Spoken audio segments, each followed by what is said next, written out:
안녕하세요. 저는 일산차병원 신장내과 이미정입니다. 투석은 신대체요법 중에 하나인데요. 신대체요법이라는 거는 말 그대로 신장을 대체해주는, 신장을 대신해주는 치료라고 말씀드릴 수 있겠습니다. 투석 방법에는 크게 두 가지가 있는데요. 혈액투석과 복막투석으로 나뉠 수 있고, 혈액투석을 먼저 말씀드리겠습니다. 혈액투석 같은 경우에는 몸 안에 있는 혈액을 빼내서 인공신장 기계라는 기계 안에다가 걸러서 깨끗하게 만든 다음에 다시 몸으로 넣어주는 그런 치료법이 되겠고요. 혈액을 거르기 위해서는 혈액을 빼내는 통로가 필요하기 때문에 대부분 왼쪽 팔에다가 동정맥루를 수술을 통해서 만들게 됩니다. 동정맥루에서 혈액을 뽑아서 기계에 넣어서 깨끗하게 거른 다음에 다시 동정맥루를 통해서 깨끗해진 피를 넣어주는 과정을 의미합니다. 혈액투석이 우리 몸의 혈관과 인공신장 기계를 이용했다라고 하면은 복막투석 같은 경우에는 노폐물과 수분을 거르기 위해서 우리 몸 안에 있는 복막을 이용합니다. 이 배 안에 있는 복막을 채로 이용해서 노폐물을 거르게 되는데요. 여기도 마찬가지로 통로가 필요하겠죠. 그래서 배에 새끼손가락 한 반 정도 되는 가느다란 실리콘 관을 삽입을 하는 수술을 하게 되고요. 그 통로에다가 깨끗한 복막투석액이라는 거를 연결을 하게 됩니다. 그래서 이 복막투석액을 그 관을 통해서 배 속에다가 집어넣게 되고요. 한 2리터 정도의 복막투석액을 배에 집어넣고 4시간이나 또는 6시간 정도 지나게 되면은 우리 몸에 있는 노폐물이 그 투석액으로 다 옮겨가게 됩니다. 그래서 다시 한번 깨끗한 투석액을 연결을 해서 더러워진, 그러니까 노폐물로 함유한 그런 투석액을 몸 바깥으로 빼내는 과정을 시행하는 것이 복막투석이고요. 앞에서 4시간에서 6시간 정도 몸에 갖고 있다라고 말씀드렸는데 24시간을 기준으로 해서 4시간에서 6시간이라고 하면은 하루에 한 4번에서 6번 정도 교환을 하는 것이 필요하겠고요. 최근에는 기술이 많이 발달해서 기계를 연결하고 밤에 자는 동안에 기계가 알아서 자동으로 하는 자동 복막투석이라는 방법도 사용하고 있습니다. 혈액투석과 복막투석은 각각 장단점이 있는데요. 혈액투석 같은 경우에는 일주일에 2번 또는 3번 병원에 와서 시행을 하게 됩니다.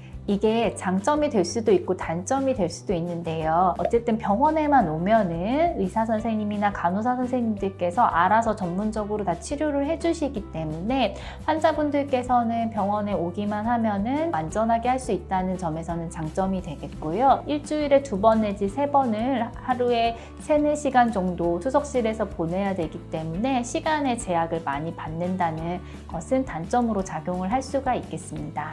또 매일 투석을 하는 게 아니라 이틀이나 3일에 한 번 투석을 하니까 투석을 하지 않는 동안에는 수분 배설이라던가 노폐물 배설이 되지 않으면서 투석하고 투석간 사이에는 좀 식사라던가 아니면 수분 섭취 같은 것들을 좀 제한하고 좀 주의하셔야 될 필요성이 있고요. 이틀이나 3일 간격에 쌓인 노폐물이나 수분을 단시간 4시간 정도에 빼야 되기 때문에 심장이 약하신 분들은 심장에 무리가 될 수 있기 때문에 그 부분은 주의가 필요합니다. 또한 혈액투석을 위해서 동정맥류를 만든다고 말씀드렸는데 이 혈관이 어떠한 경우에는 협착이 되거나 좁아지거나 막히는 경우가 있어서 반복해서 수술이나 시술을 하셔야 되는 그런 부작용도 있습니다. 복막투석은 처음에 배에다가 관을 넣는 수술을 하는 때에 입원을 하시는 것 이외에는 집에서 혼자서 하실 수 있는 방법이기 때문에 병원에 자주 오실 필요가 없습니다. 보통 한 달에 한 번 정도만 병원에 오시면 되고요.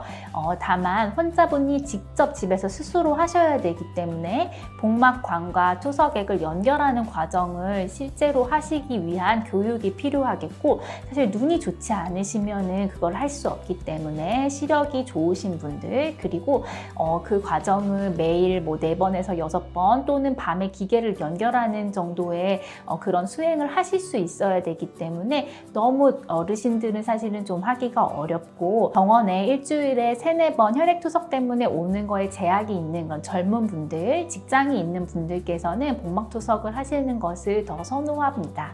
복막투석 같은 경우에도 복막투석을 위한 통로인 복막관을 통해서 감염이 발생해서 복막염으로까지 진행이 되거나 복막관 근처에 출구에 염증이 생기는 출구염, 그리고 복막관 자체가 꼬이거나 아니면 막히는 등의 합병증은 발생할 수 있습니다.